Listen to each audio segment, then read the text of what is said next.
Welcome to Creating the Muse podcast, brought to you by Into Pages. This is a space where creativity takes center stage and entrepreneurship becomes an art form. Join us as we dive into the stories of visionary individuals who have harnessed their inner muse to build thriving businesses and craft lives of passion and purpose.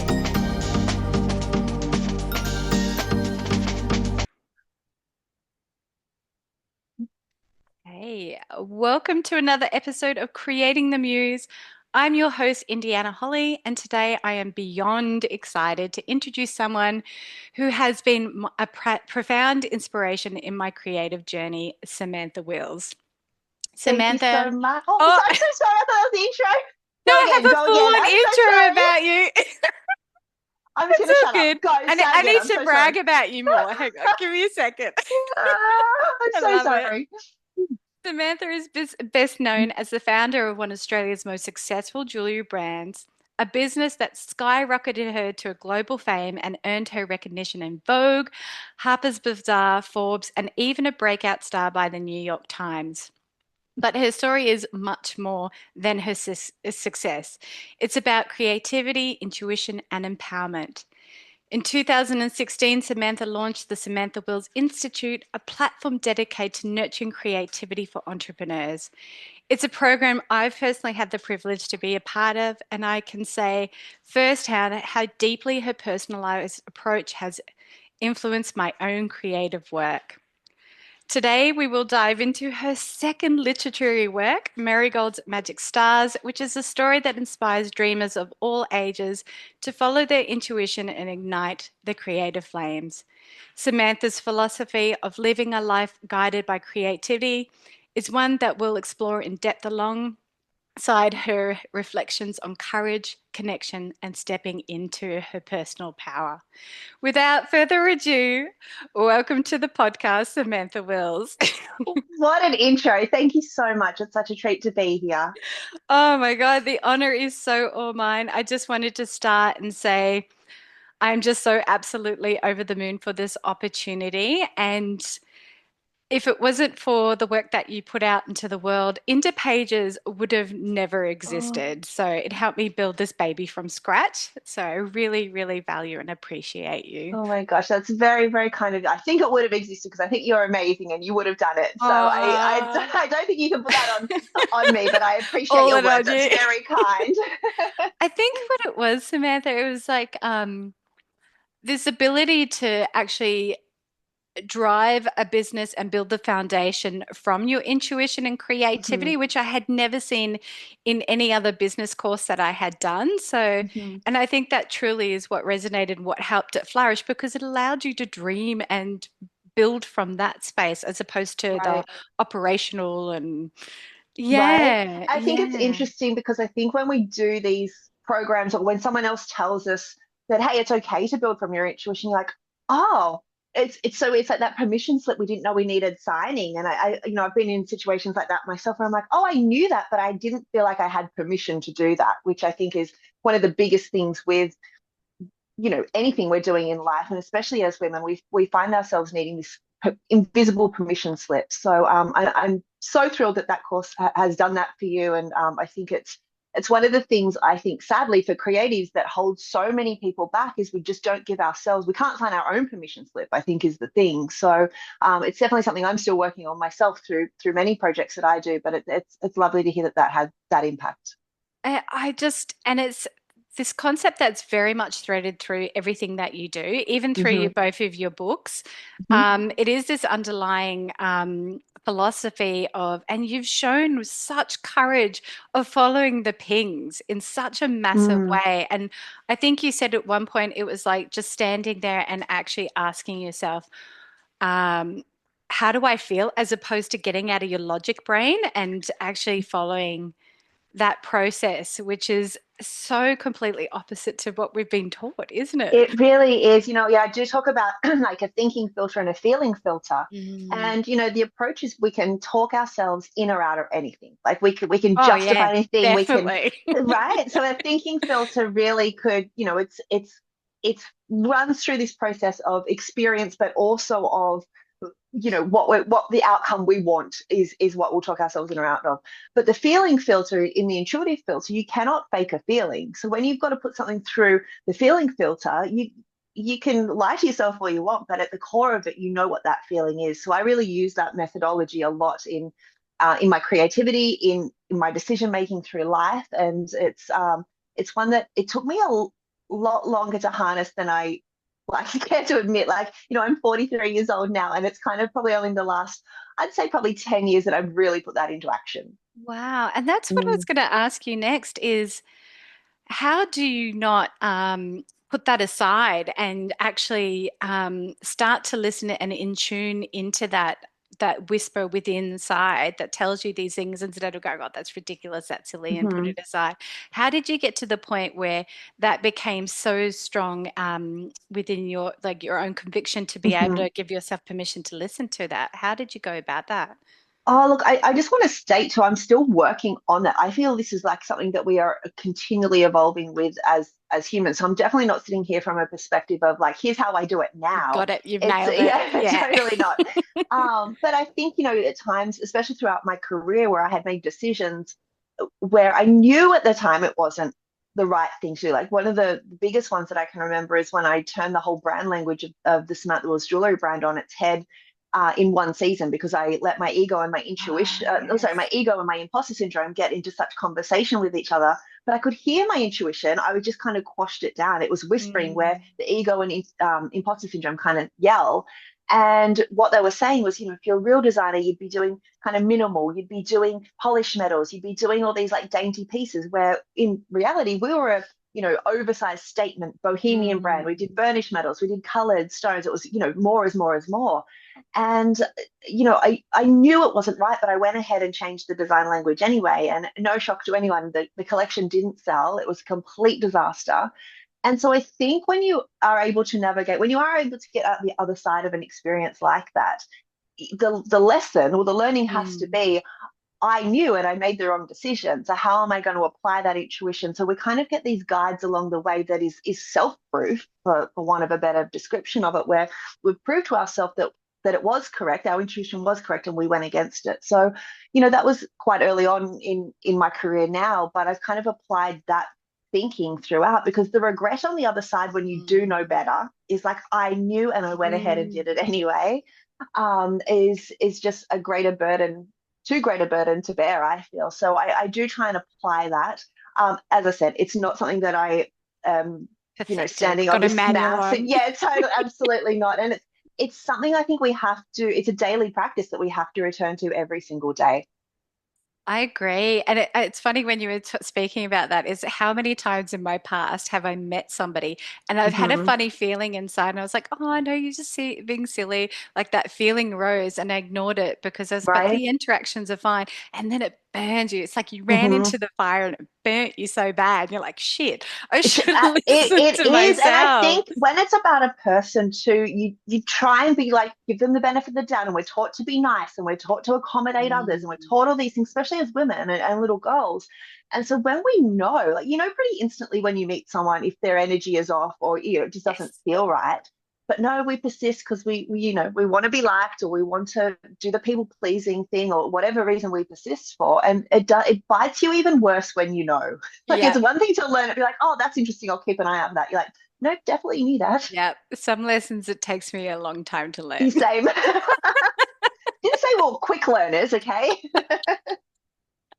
And I guess touching on that too is like I know we had the conversation and I was listening to one of your podcasts Hmm. around anxiety. And I guess that Hmm. adds another level because you were talking about imposter syndrome, but then when you Hmm. add a level of anxiety on top of that, where you're always hyper vigilant and Hmm. over analyzing everything to the extent, I mean, it makes us, it's Sarah Wilson's book, I think, which Hmm. shed a light on it. And it was like it's making the beast beautiful because it Hmm. can be your biggest weakness, but also your biggest strength. So I'd Hmm. love to delve into that and understand as a creator and somebody that has clearly trusted your intuition and pushed through and got to a level where you're starting to understand how do you get the anxiety to pipe down instead of overruling everything that you Oh, do?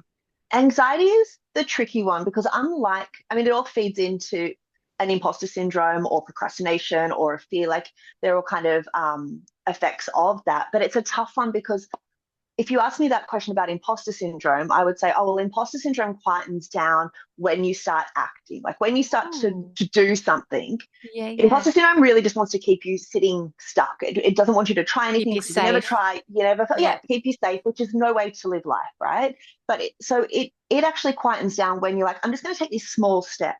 And so often we think that, we've got to take this big leap of faith or kind of dive in the deep end, which all in all is pretty scary language, right? You're like, that sounds like Yeah. I'm going to die if I take Yeah. this leap of faith or dive and jump in the deep end. Jump off the cliff. Exactly. That's like, Yeah. that's the language. So I'm kind of like, how can we shrink that language to be more bite-sized rather than the whole meal at once? So you're like, all right, well, if I can take a tiny step, I find imposter syndrome quietens down because it just doesn't like any type of movement. So then you're like, okay, taking this step, next step, next step, next step. I know imposter syndrome is going to be back. I'm not going to exert all of my energy in trying to overcome it. I'm going to try and find a way Mm, to live alongside it. So that's my approach with imposter syndrome. But with anxiety, it's not as rational as that. It's something no. that you can have every intention that you want it to quell down, but it's chemical. So I think when it does flare up for me, it's definitely about recognizing what my capabilities are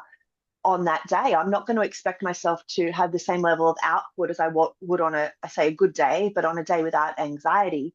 So it's difficult to manage, but I really try and have a lot of self compassion, I think, which is something that I've had to really actively learn because I think trying to push through before when Mm. I was like, I need to take this thing head on and it just completely burnt me out in every possible way. So definitely self-compassion is kind of how I approach it now. And it's more um, waiting for the storm to pass in a way, but also not staying in it longer than I need to. I feel like, You can anxiety kind of wallow in it.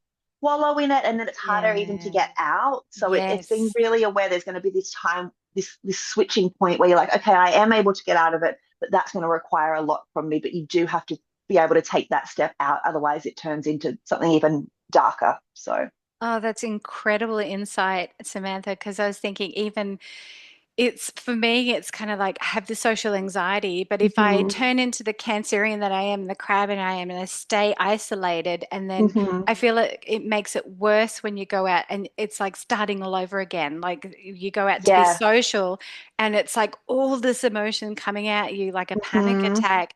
But if you just dipped in every now and then and kept that going, then it Yeah. wouldn't feel like you said so massive that you can't handle it and then you go And to retreat. So especially on that topic, I think with those like dipping the toe in and out and those tiny little movements that we can do, it also reminds us that it's not as catastrophic as we make it out in our head. And not to say it's not real because it is very real, but when we anything that we don't face head on becomes bigger in our head, right? And then it just becomes yes. even bigger to have to jump over if we Yes. are able to do that. So yeah, those tiny anything we can shrink down, catastrophize whatever we can is kind of like how we find that way through whatever that issue is. And catastrophize is what it is. It's like going from zero to a Yeah, thousand in like a split indeed. second. Indeed. Talking about pushing through as well, I know that you just before we hit record, we Mhm, were talking about in your book of Gold and Dust, you do talk about pushing through quite a lot in your business and the mhm, implications that actually had, because you talked about burnout mhm. because of pushing through. And then you, in your book, you clearly stipulated what happened when you pushed through and put business ahead of everything. So, can we talk a bit about the implications of what was real for you and what happened when you ignored? Because it's kind of like, you ignore your intuition, but then you're ignoring your internal.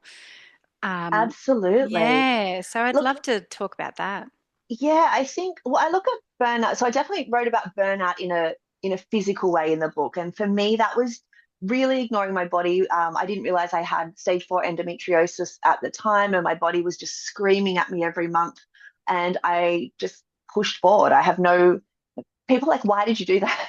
Like, I don't have a good response to that. I was just so in the habit of work comes first, you just push through. I grew up at a time where it's like, you're not really that sick. Do you need to go to the doctor? No, you can kind of Yeah. push it and kind of, Yeah. so I just push through. And I think too, when it comes to women's health, it's not something that was spoken about. Like when you talk about endometriosis or your monthly cycle, you're not like, well, what does it look like for you? You're not showing each other what the So repercussions of that true. are. So it's a very insular disease to experience, and what is normal to someone else might not be your normal, but you'll never know because there's no visual kind of comparison. So I just kind of normalized it myself. And then it just got so bad that it completely crippled me. And when I finally got it looked at after I closed my business, it was just rife. My body was riddled with it. I So think you said something like, I can't remember something about golf balls or the size of something mm, that seems I so had a extreme and fibroid the size of an yes, orange, and I yeah, had like five of them. whoa. It was just so much. And I just like, it was such a, I say a come to Jesus moment because I'm just like, what? When I had that time to breathe and look back, I'm like, what was I doing? But at the time, you couldn't have told me any different. It was just in this habit of doing. And, definitely, obviously, physical burnout is kind of the obvious one. I think, I also look at burnout now as when we take on things that we knew we should have said no to, or taking on things for the wrong reason, or with the wrong intention. And Mm, then we usually with work, right? You take on a job maybe that you don't necessarily want to do. And then the burnout comes probably not because you're working too hard on it, but because the passion and the connection and that creative mm, connection's not there. So you're forcing this thing that you didn't really want to do in the first place. Again, going against your intuition. yeah. And then the burnout comes because you're like, it's not the connection, it's not in alignment with who I am or what I do. So I kind of look at burnout in two ways now. One is very physical and one can be very emotional.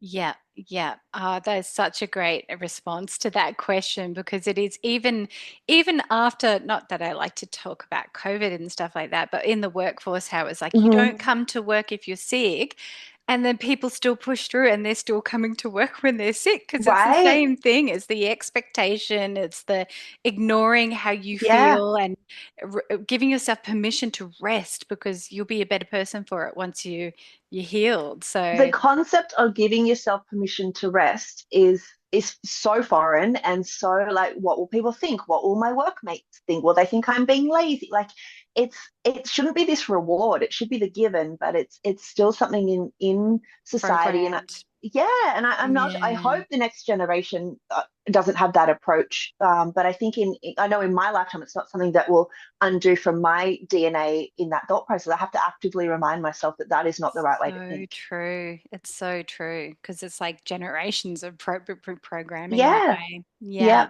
Yeah. And I guess talking about society and how we've been programmed, I Hmm. want to dive into your beautiful little Miss Marigold here. There she is. She is absolutely gorgeous. There were so many moments in that I wanted to cry because when Oh, she threw her little book, the piggy with the skates, the magical skates, and threw it in the yes, bin, I was like, in the bin. I think that just sums up your childhood. Like it's kind of like that expectation of just somebody says something to you and therefore you just shut down and you throw it away and you Hmm. ignore it and it's boggling on the inside and you're like pipe down with your Yeah. actual creativity and don't follow that and do your math and do your science and Get your head out of the clouds. It'll just keep ah you yes, distracted. Mm. yeah, it felt like school for me all over again when I read Yeah. the book. Oh, So do you know what? A few adults. So, just to give context, Marigolds Magic Stars is about a creative little girl who, um, her friends are very good at maths and science. So when they get their report cards back, the report cards say that you know, Lily is very smart at maths and Daisy's very intelligent at science. And Marigold says Marigold has a really creative mind. So she doesn't think she's smart, and the journey that she has to go on is to discover that you can't spell smart without art. I love And that. to your response, I've had a lot of adult women message me and be like, I burst into tears because it either spoke to my inner child. Yes. My child feels this way, so I've reconnected with my child again. And it's also a reminder that creativity is something that is so innate in all of us, but we often take these paths that we think we should take in life. And I'm not whether that's career or we steer away from our creativity in a personal sense, but the desire to return to it is always so strong, and we know that it's always there waiting for us. And I think that has been a big message for adult readers from Marigolds Magic Stars as well. Huge, huge. Like when I read it, I Mm. thought this is just going to be beautiful for, children. And then it was so impactful on so many Oh, levels. It's like your inner thank you. child's like, yes. Yeah.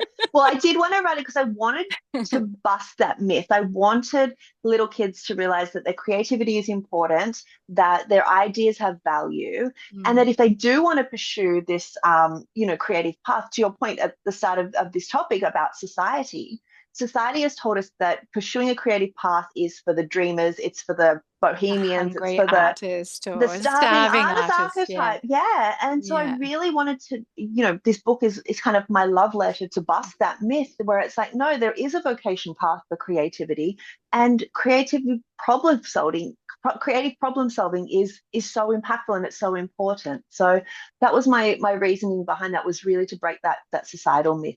I love that. And that's what I don't know who was saying the other day, but as a strategist, it's like you need creativity. Hmm. So it's you need to think outside of the box. I mean, it was Da Vinci that, created so Right. many things, but he found inspiration by doing something else and going in nature. So to find, And and then it'll pop into his mind. So And the scientists, I'm like, science is based on creativity. Creativity is about curiosity. We have to be curious to find the answers, to find the next step. So it's not just yeah. about the paints and the pottery wheels, it is about living a curious life and following what makes us curious. Ah, and there was a quote in the book which was, and I think it was in a couple of pages. Sorry if I bastardize this, but it's little girls with dreams become women with big visions. I was like, Perfect. wow.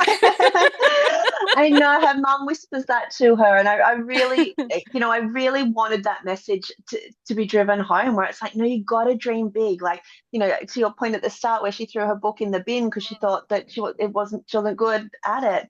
I was like, no, no, you got to keep going and keep that vision big. So yeah, that's the message in the book, and Yes, I and I hope it love resonates. it. It does. And I notice it says first edition, so I'm Hmm. looking forward to reading the next one. And everyone I know that has a child, I'm like, this is number one gift I'm getting them, Oh, 1000%. thank you. And I also wanted to touch on another observation I made in the book was it's a beautiful keepsake of I noticed the bohemian ring that you had in Hmm. it it's part of the keychain, but it was beautiful keepsakes along that. But also you used it seems like you have this beautiful, strong loving network of sisterhood behind you, Hmm. which is very much represented in this because I know there's Caroline in there, there's Freya, Yeah, like all your Melanie. Yeah. girlfriends, and Caroline played the mum. It's like, oh, how it Yeah. would have been wonderful to have a mum like that, which was like dusting off the book and saying, no, no, no. And Yes. yeah, it's just how important is having that sisterhood behind you with throughout your creative process. Oh, it's absolutely everything. And I feel so truly, truly grateful for the women in my life, my friendship circle. We have this thing that kind of started, I'm not sure how it started, but if someone's, if we're having a conversation and say, so what are you working on? And then you tell them, and like, how can I help you achieve that? That's the question that's always asked just naturally. How can I help you? What do you need right now to achieve that? How can I help you do that? And, a lot of our conversation is around goals and ambition and what we're doing in life. And it's the collective behind you that allows this, Mm. you know, this is going to sound very cheesy, but the wind beneath your wings to I soar, and and love and that and movie. then and I love it. It's so sad. um, and so I really wanted to honor them, and all the female character, all the adult characters in there are named and inspired, and even the illustrations are of them. The illustrator used Emma Leonard did a great Incredible. job of bringing them to life. But yeah, it's very much about celebrating the women in our lives because they're the ones that lift us up and allow us to take these next steps and give us the tools that we need to support that journey. I love that so much. I just posted before I hit record before we jumped online. I was like, I've got my women behind me cheering me on because I alluded Um, to the fact that I I'm love excited. that. That's a great way to look at it. That's Yeah, amazing. yeah, definitely.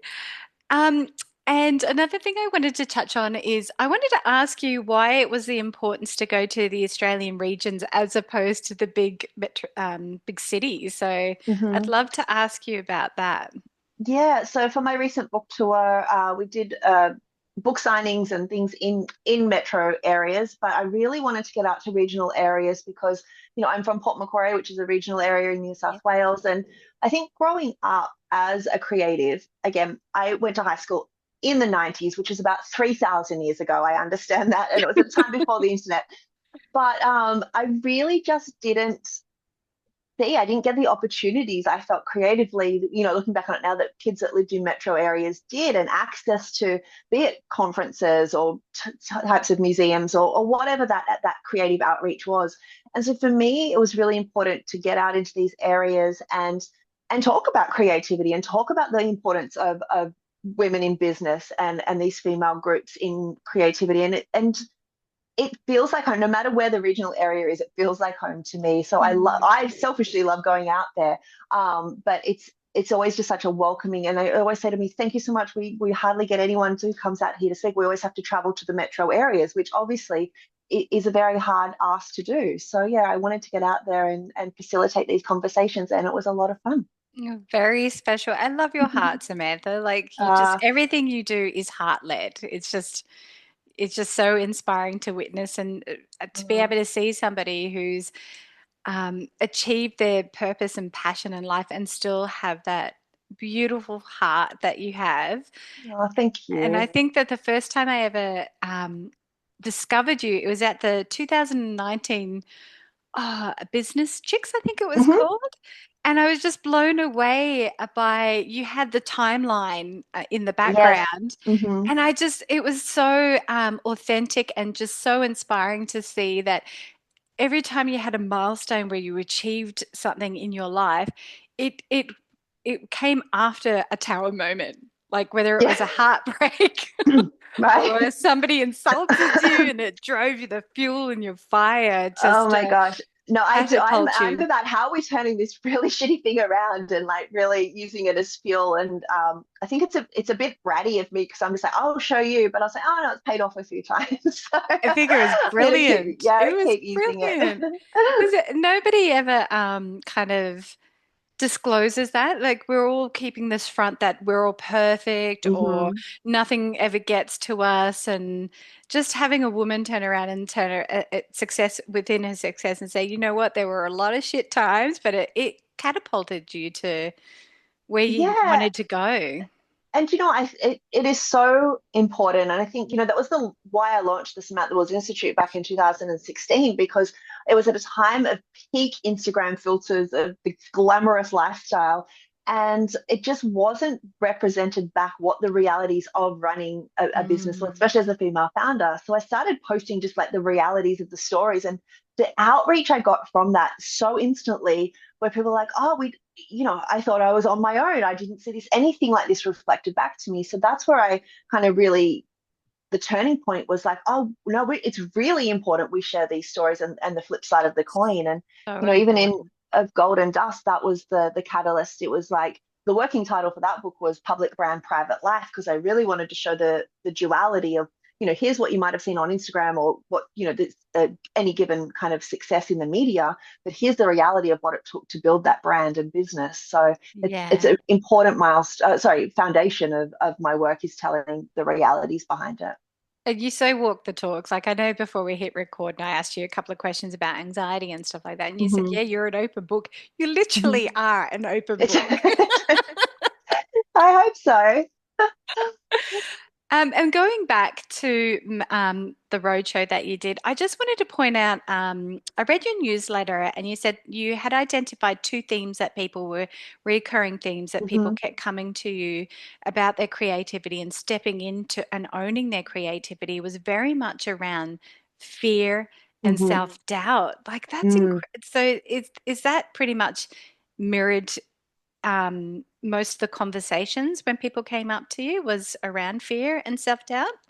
Well, I think fear and self-doubt, just fear wears many different outfits. Fear is Yes. imposter Yeah. syndrome, fear is procrastination, fear is all the reasons why we shouldn't do something. So it's masked as something along those lines. But yeah, I think it is the underlying. Like I posted something today, sorry, yesterday about procrastination. I think procrastination is one of the biggest blockers of creative potential because we Mm. over plan, or we're like, oh no, we need more time. If I launch now, I'm not prepared enough, and people are going to judge me. So it's all these ways that we're self-sabotaging are all anchored in fear. It just wears a different outfit on any given day. Interesting. And I guess you could say the same thing about perfectionism, can't you? Oh, Because that's kind of like, perfectionism is absolutely one of them. Yeah, it's anything yeah, that is halting you from hitting, for want of a better word, the publish button. It's like, how are we? And I think it's Rick Rubin who talks about this, where he's like, just post the work, whatever the project is. I'm talking about it in a social media sense when I say yeah, yeah, post, but yeah. whatever, put the work out into the public realm, because it's never going to be the right time. Like if I wait till tomorrow, I'm going to analyze it through tomorrow's lens. And then it's all we can do. And he explains it this way about any work that we publish. It's like a diary entry of our experience on that day up until this point. And that is always going to change. But if we think about it as a diary entry, no one can tell us it's wrong. No one can judge it. No one can, Mm. have this, opinion that we're so vehemently scared of, because it's our experience on that day at that time. And that's the only way we have to look at it to move on to the next work. And because if we keep messing around with a perfectionism or with a procrastination, all these other, like, we're never going to get space for the next idea to drop into us. You've got Mm. to close that door on that project to move on to the next one with creativity, because it just lingers around and takes up space when there's so much more that is coming Be in. moving forward. Yeah, And yeah. I guess that's that whole taking aligned action. And I think my Hmm. granddad used to say something like, "Don't put off today. Don't put off." Oh, I can't Feel remember the tomorrow saying. what you can do today. Yes, Yeah. yes, thank you. It's But you so think of it, true. do it, just get it done because, Yeah, like but you said, that make even space. absolutely, and that goes back to our anxiety conversation. Like when I'm in the throes of anxiety, the smallest task I will put off till the next day, the next day, the next day. Yeah, yeah. Then it becomes this huge thing, and I'm like, Compounds compounds. Like against you. this, it Yeah. really does. And I talk about that a lot in the idea process as well. Like when I get an idea, first I'm like, is this idea for me or is it for someone else? So if the idea is for me, I'm like, does this idea excite me? And I kind of run it through this like analyzation. And I'm like, okay, yes, it does. Then I act on it. So acting on it could be putting together a top level deck in Canva. It could be registering a domain name. It could be mapping it out in a journal. Just some type of action that takes the idea from your mind into a reality. Because if we have this idea and we overanalyze it, we procrastinate, or we whatever, we don't do anything with it. An idea attracts an idea. So then we get this other idea with it. Then it becomes this kind of snowball idea. And then by the time we're kind of like, oh my God, it's way too big. I can't do anything with it now because I'm so overwhelmed with it. Where would I even Mm. start? Because this thing has snowballed. And I really apply that a lot to definitely to my idea process, but to anything. I'm like, if it's that small thing, just get it out of the way, get it done, and let's move on. But it's so much easier to say than do. But I think it's been Yeah. such a powerful part of my process. Yeah, such a powerful insights in that. It's like, and I love the concept of if you get it done then and you make room for more incredible insights to come through, more ideas to Absolutely. come through, but then you've got to action them as well. Yeah, So that it's never ending. now I know you've been living a bit of a nomad lifestyle, which Hmm. is pretty exciting, and Yeah. it really kind of speaks to your key messaging a lot lately has been around success having a calm nervous system. And I Hmm. love that concept. I was like, it's so foreign to me, but how are you embodying that at the moment? How are you finding to incorporate that into your life so that you're not having an activated nervous system? Yeah, it's so I was in New York for 12 years, came back to do the book tour for my first book. Then essentially COVID happened. So stayed in Australia. When our borders reopened, I went back to New York for 2 years and went to film school and was in my apartment, like heads down writing a lot. And I love New York. It is such a creative hub, but it is sometimes rough on the nervous system. There's so much energy there. So I was conscious of that one on this second time back. And I was also conscious that I was spending so much time in my apartment. And if anyone has spent any time in New York, they know it's very, very expensive to be there. So I'm kind of sitting in this apartment with my head down writing. And my partner said to me, like, why are we spending all this money on this apartment when we could kind of be traveling the world? Like, you can write from anywhere. And so I was like, yeah, you're right. So I kind of packed up everything, put it into storage in New York, and was like, we're going to go do a year or maybe 2 years doing 3 months in different countries or different cities. So went to Mexico City, went to Buenos Aires, just done 3 months in Bali, and now 3 months Australia, and going to decide where is next. But um, it has been great on my nervous system, to be honest. I think spending those extended Yes. amount of times has been great. And I don't know, I'm just really conscious though, even going back to talking about emotional burnout, if something doesn't feel right to me in a job or in a task that I'm doing, I'm much more aware now to pick up on that and try and change course, because having that rigid nervous system just cripples me in so many ways. So I think protecting that and being aware of what is causing that is a big tool in how I approach my work now. Wow. And it is I could imagine New York being on all the time. I don't think my nervous system could handle that. I would be in that. It was a very nice apartment, by the way, but I'd be quite happy to be isolated in that I mean, apartment. you do need a space because it's a lot. And I kind of explain it in an energy sense where it's expensive to be there. So anyone who's there is hustling. They're a hard worker. You need money to you got to be always on the go kind of to even afford to be there, right? So that's one type of output Mm. energy. It is that city of dreams. If you can make it there, you can make it anywhere mentality where people are just always kind of moving in this upstream direction. So the energy flow is so electric. So you arrive there and you're like, oh my God, this is great. And you get in the stream and it's great. But then you're like, when you need that time to kind of decompress, you got to get Unplug. out of that and yeah, unplug. And it really is a lot. And I think I don't think a lot of people realize the impact of the energy if you need to rest. It's not a city to go to rest. It is an electrical city. Wow. What an experience to be had, It's though. amazing. It's amazing. Yeah, yeah, definitely. Now, you touched on screenwriting, and I Mhm. remember ages ago you talked about that fire in your belly again. I can't remember the specifics, but somebody said something about women in screenwriting or women. I can't remember what it was, but you were triggered by it and you were kind of like, I'll show you how many women are in. Do you remember that I post think that it you was did? possibly a teacher at the school that I went to, and he had made an offhand comment about something. And I was like, Wow. I'll show you. Yeah, Yeah. I love that fire in your belly.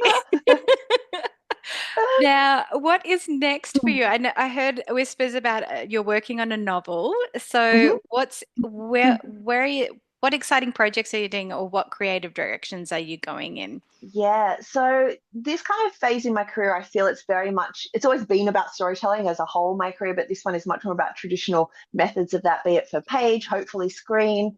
So hopefully another Marigold book this year. Wow. The script that I was working on at film school, I completed it as a complete, I think 9 part. It started as a film and then it turned into this TV series thing that I wrote as an overview. And so I was like, oh, it's quite a big world that I've built, which obviously is very hard to get produced. So I'm going to try and write it as a novel because I have the whole story there. So that's kind of my first foray Incredible. into fiction, which is I'm kind of deep in at the moment, and it's been an experience coming out of memoir and obviously a kid's book. So, but I love trying new things. I love when something clicks, when that creative process clicks, and you're like, oh, that's how they do it. And I'm such a lover of film and screen, so to learn that process was so intriguing. So I would love to definitely do more in that space. And obviously, the Samantha Wills Foundation is a big part of what I do around helping creative entrepreneurs and female founders. So, is it institute or foundation? Samantha Wills, for those that are listening that are interested in It working with started you. as the Samantha Wills Foundation, and then I Oh, rebranded okay, it cool, cool. about 6 years ago. So yeah, Samantha Wills Institute. Awesome. And definitely highly recommend to everybody that I talk to. It's incredible. Yeah, Thank so much you. insight. Now I realize we're running out of time. I have one rapid fire question, which is the Okay. reason why we're here. So your theme for the March, April, I always assign a theme to somebody and then Mhm. I thread that theme throughout the whole issue. So yours is spanda, which is the Sanskrit word for igniting creativity, like the I energy love that that. that flares. And I think Wow. I said something about you being the torch holder for like creating a generation of dreamers, which is Oh kind my of gosh, like the that's so nice. energy That's so lovely. energy of your issue. I cannot wait to dive into that. But why we're here is what the question I wanted to ask you is what does creating the muse mean to Samantha Wills? Creating the muse is the creativity itself. I think so often we try and find these external points of inspiration, which is definitely valid for a lot of the creative work and the process. But I think at the end of the day, the muse is the creativity and the energy from that. And that comes from doing, that comes from the curiosity. It comes from getting our hands dirty and fleshing out the Mm. idea rather than just letting it snowball in our head about what it might be or could be. It's like, no, let's test this thing and see what it wants to become. Because I really do believe creativity is a living, breathing entity of energy. And when we co create with it, it tells us what it needs to be, but we have to meet it where it is. So it's the muse to me is the creativity. Oof, I love that so much. And it just perfectly with our helpful conversation about taking action and Hmm. watching it compound in the right way, not in the wrong Absolutely. way. So I love that. Thank you so much. Now, I could ask you where can people find you, but I clearly everybody knows Uh, where to find you. But I ask everybody. So, where is the best place to connect with you? yeah, everything is on my website at samanthawills.com or on Instagram, Samantha Wills and the Samantha Wills Institute. I love that. Thank you so much for the bottom of my heart. This has been incredible. I loved hearing Uh, about your journey, your wisdom, your creativity, and I cannot wait to see what comes about next. So thank oh you my so much. gosh. And I didn't call you Sam once. That's a win. Thank you so much for having me on. And the work that you do and facilitate these conversations is so important. So, from the bottom of my heart, thank you. And thank you for having me on. I appreciate it. Thank you so much, Samantha. Mm. So you've helped over nearly 300 creatives. Like that's incredible, the work that you do. Yeah, maybe more than that. Like 300 is Wow. through Launch Your Own Way, which is my course, but definitely more than that through the different workshops I've done and courses. And That's yeah, for sure. incredible, the impact that you're having and how you're supporting creatives to, like you said, demand the room, get the, what did you say? The warm authenticity of their audience. There was something that I love the Yeah, terminology that usually you that use. like a lot of creative service providers, they're skill based. So they spend a lot of time, you know, Technical. yeah, Yeah. doing a skill and having their head down and not really creating a community and not therefore not selling consistently because they're relying on word of mouth or just the sporadic inquiry that they get. So it's really about like creating a ready to buy community so that you're not just constantly waiting for your next client, or you can pivot if you want to do something new and you don't want to have to be like a brand designer forever if that's the case.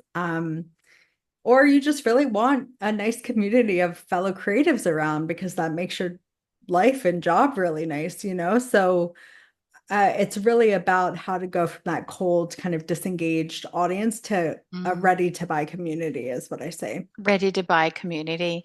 I love that. So there was one, I know it's probably you've got a very like heaps of tools on how to do that, but what's the number one tip that you can share with our audiences on how to attract that kind of audience?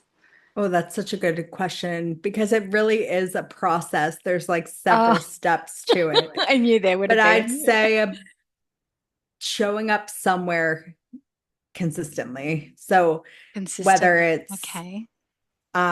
showing up at a networking group every Thursday or showing up on Instagram every day, like just showing up somewhere consistently and serving value. So giving people valuable content, around your area of expertise so that they trust you as like their go-to kind of expert Ah, who can so it's help the them. building the trust is the, Yeah, it's building yeah, trust. And how do you build trust? Through generosity, really, through and giving showing before up. you expect to from listening and those sorts of things. So that's what I would recommend, but it's about like doing it somewhere over time too, because it takes time. Yeah, yeah, fair. But that's such a key um lesson is just showing up. Like even just showing your face. Even if you don't have something to share, or just being there and connecting with other human beings, 'cause it's all about the human connection, isn't it? You get your opportunities through your network. So you're And I not think going to like do that alone. exactly. And I think not waiting for opportunities. That's a big lesson I've had to learn. I mean, I've always been a bit of a go-getter, but there's been certain things I've wanted in business and been like, oh, someone will just like eventually approach me for an opportunity like that. And it just doesn't really happen. Like you have to Won't fall in your position lap. yourself. Exactly. Even these events, I'm like, I want to host events. I love hosting panels. I love bringing people together. I love like the environment. But a brand isn't just going to be like, hey, random girl on the internet, like come host our panel. I'm like, I'm going to have to organize, create, curate, sell tickets to a panel, get photos taken, and then like create a deck, send them out to people. Like I had to make it happen on a successful level on my Yeah. own. And now I'm positioning myself to be like someone who does that to people. So I think it's also important to like create the thing that you're looking for. So often people are looking for more opportunities or more sales. And it's like you have to actually give value in order to get that. You have to actually show up somewhere consistently in order to get that. It's not just going to Oh, so fall in great. your lap. Yeah. And I love that you said that, put out into the world what you want in return. I think that's Yeah. brilliantly said. Yeah, definitely. Have you found that with like your magazine and stuff? It just like has brought some opportunities and things like that. Yeah, most and my community has definitely been how my opportunities have come about, and I've been able to have very like do you know that old saying is you can't have the alignment. Where is it? Like you can't mix business with pleasure. Oh, Like okay, yeah. yeah, and I found that that's completely the opposite for me, Yeah. where Not at all for me either. That I've seems al- like a very antiquated idea. it does. It's such a bizarre thing to come Yeah. up with because I felt that it is emotional connection. Like, yes, have the boundaries, but I've found that my clients there is that trust there. It's have been embedded. We show up for each other. We cheer each other on. It's just that beautiful. And I seem to be, that's the way I attract the women into my world. So it's being able to hold that container in that space for people to show up themselves. So, because I That's personally, beautiful. I hated it. I hated putting myself out there, but I I don't think think anyone loves it. no, I just wanted Except to maybe hide. Gen Z because they like grew up with it. But my like Yeah. I didn't grow up with Instagram and like having a profile and stuff, Like I mean I kind of had MySpace in high school, but yeah, Instagram didn't come along until I was graduating college. And Yeah, yeah. so it just it's still a bit A bit. unnatural to me, Yeah, yeah, Like most of yeah. my There's a bit of friends a from high push to school aren't have to do really it. posting themselves online. So Yeah. it's weird. It is weird. It's unnatural. It's not, Yeah, it doesn't come naturally at yeah, all. So, and like you said, continuously showing up. Like I find that really hard to do. Like pop up, show my face. But I do understand it, and I understand it's that building that rapport and trust with your clients. Like it's great. Like I love my clients so much. I adore them. But it's because I don't constantly show up. I'm not allowing for more opportunities and more connections to come through. So I mm, really value you saying that. So it's definitely a aha moment. You know it. You know it's in the back of your mind that it tells you to do it. But it's yeah, when you hear somebody else say it, it's like gives you yeah. full And I permission think to it's do it. not about being everywhere. It's about like where does showing up feel the most easeful or like where are people most likely hanging out. So I'm not on TikTok because Couldn't imagine you being that on. feels weird to me and I don't know Yeah, what to do yeah. on there. I posted a few things, but it just the volume that you have to, it It's just not isn't for me. mine. But Yeah, yeah. Instagram is like where I easily show up every day. So that's where I'm going to Yeah. be And pretty I love much. your stories. They're so inspiring. And, like Oh, even thank this you. morning, I think you had a beach day today and you said you're just showing what your outfit of the day was. And I thought that was adorable. A baggy long sleeve shirt and some Yeah, I shorts, I think think it was. everything's like Yeah. not fitting me anymore. So I'm down Oh, to like the same shirt that I wear every yeah, yeah. day. You need to invest in some more key pieces or just steal your hubby's clothes. Yeah, honestly, that's what I've been doing, wearing his t-shirts and stuff. He's like, Yeah. stop wearing all my clothes. I'm like, I literally don't have anything else and I don't want to buy all new things for like Yeah. 20 weeks, you know? Yeah, fair. Yeah, definitely. Oh, look, like I realize you got a lot of responsibilities and your little one's home, so I won't take up too much of your time, but I just wanted to say thank you so much. I love that you're going to be this coming issues cover feature with the theme of Bloom, which is the essence of who you are, and it'll be threaded all the way through the magazine. So we've got contributors coming in and telling stories about their approach to Bloom to support your incredible issue. And I guess that's my last question is the reason why we're here is, and what does creating the muse mean to you? So I'd love for you to tell us what that feels like in your body and what that means when I say that. Yeah, that's such a good question. I feel like it means having space. I don't know if that like why that's the first thing that comes to me, but I think it's so easy to not allow any space for inspiration and allow any space for um exploration and excavation and all of these things that we've been talking about with like when self-sabotage creeps in, like you just sometimes need some space to like think about things and address things and explore things and allow Mm. inspiration to actually come through to you. So I think that that's a big lesson I've learned throughout my business is it's okay to take a beat. It's okay to um leave some space between decisions. It's okay to just like have some quiet moments where you're not on your phone and you're not on email and you're not chasing your tail around. Like you're really just allowing some spaciousness so that you can, yeah, create the muse, I guess. Wow, that's such a powerful word, spaciousness. And I couldn't agree more. It's usually when I'm camping in nature or I'm in Shavasana in yoga and or I'm meditating and when you that spaciousness is when it allows like those little pings to drop in. Do you know what I mean? Whereas if you're Even filling your just the days shower. and oh yeah, Just that's like the any perfect place. moments that you're like not filling your brain with stuff. Doing. And I have the Yeah. noisiest brain. So sometimes it can be really hard to just think clearly at all.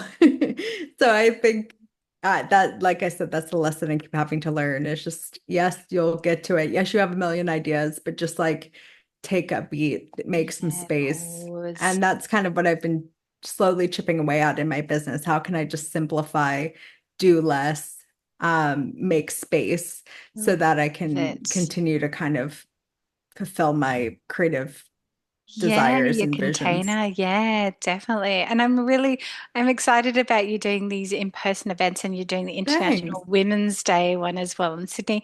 Well, do you know the dates or have you marketed it yet or Not yet. No, I'm still kind of putting the pieces together, but I'm really watch excited the about space that. going out with a bang And before bubs come, hey?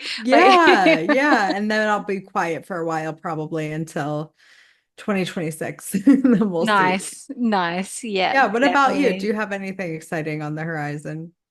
I'm going to Sydney in March for an event, like showing up as you suggested. So that'll be Yay. nice. So, but that's not my event. I'm just turning up to somebody else's event. So, and being spoiled. So I feel like a lot in the past, I've always created the events for people to come to, but now I'm giving myself permission to not be the doer and just go along to things. I'm really loving being on the receiving end instead of on the giving side. So Nice. Are you that's, speaking at it, or are you just like going no, to no, be it's just a attending? growth opportunity, learning Cool. opportunity. There'll probably be some uncomfortable moments to expand and stretch, Yay. That's awesome. That'll be which I'm fun. not looking. So I'm in that era now of receiving instead of giving. So that's why I was like, when's your event? So I'm Yeah, I'll hoping keep you to, posted. Maybe it'll overlap. yeah, that'd be amazing. That'd be incredible.